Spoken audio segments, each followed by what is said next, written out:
Голубцова Полина. Владимир Дубовка. Маленькая героиня. Гляджу на тебе. Все звичайно, як биться. І в очі, і усмешка, и русые косы. Не только одна ты такая сестрица. Ходила недавно голодной и босой. За матку трималася ручкой маленькой. І з маткой ховалася в ямах, присадах. Коли починали над хатами дзвенькать, ті хаты до неба узносить снаряды. Была не одна ты такая, сестрица. Взрастали на вогнищах вы, на руинах. Ходили дорослые с ворогом биться за волю и счастье родимой краины. Чему ж до тебе мое сердце имкнется? Из думок моих не выходишь ніяк ты. Война не минула ніводного сердца. Поранил нас тяжко, захопник проклятый. Отказу ніяк не знайду на питання. Ці ти героиня, ці не героиня. Сказать, что приймала удел у повстаннях, да гэта ж на смех меня кожны узнімя. На ручце одной ты свой век и лечила. Якраз по годочку на пальчику кожным. А ўсё ж помогла и маленькую силой зрабіць немагчымае в стане ворожым.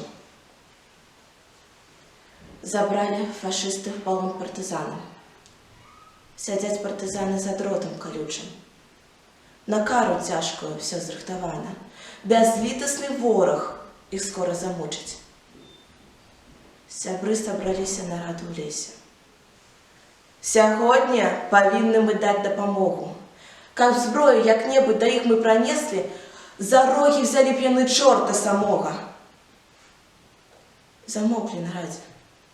А думкі, як ветер, ля лагера сотню разоў абляцелі. Пайсці могуць толькі маленькія дзеці. Накшталт Лукашовай дачушкі Анелі. Покликали маці. Сказали всю правду. Что только один из знайшлі яны способ, что кожны жыццё на ратунак аддаў бы, каб толькі б і на тое яно прыдалося б. Ды ўсё ж немагчыма. Дазорыць варожы ля дрота калючага ходзіць няспынна. Малая одна перанесці зможа. Яна ж у цябе не дурная дзяўчына. Прорезали лаз невеликим у дроте. Якраз от далешника пенька ля дроту. Пакуль той дозорец ходу поворотить, яна и пачне помаленьку работу. Матуля за сердце взялась рукой. Да что ж вы, суседи, загиня малая! А мы поговорим спочатку с малою. Няма больше ратунку. А час не чекає. Покликала маці дачушку малую. Маленькая добра ўсё зразумела, што тату ад смерці яна адратуе, коль будзе ісці асцярожна і смела. Пасля на яе апранулі ватоўку. Пасля падкаталі ватоцы рукавы. Пайшла помаленьку малая галоўка, панесла ў лагер вялікую справу.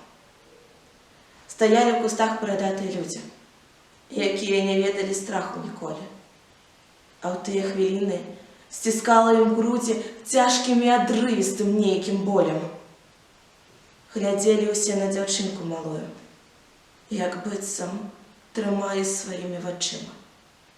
Дзяўчынка прайшла цераз пастку такую, якую нікому прайсці немагчыма. Прыйшла. Рассказала.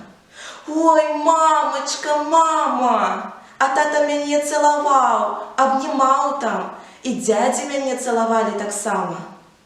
Казалі, што заўтра все прыйдуць да хаты. 15 разоў такой лагер сходила.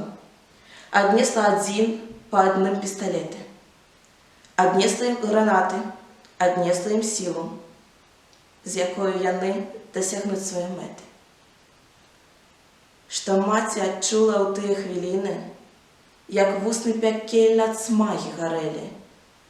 Без слоў зразумеюць у нашай краіне не толькі хто быў у салдацкім шинелі.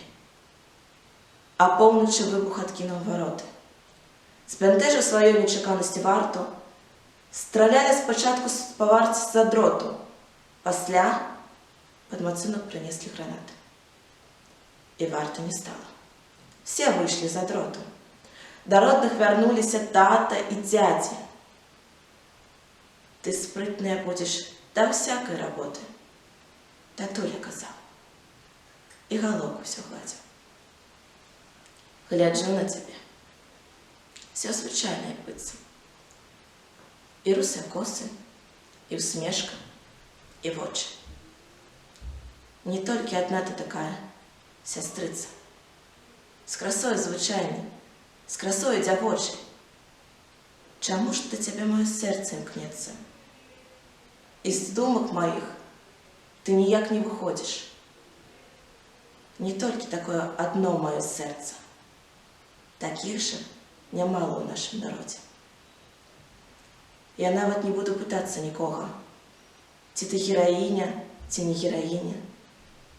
Маленькія ножкі ўзышлі на дарогу, якую ніколі не кінеш.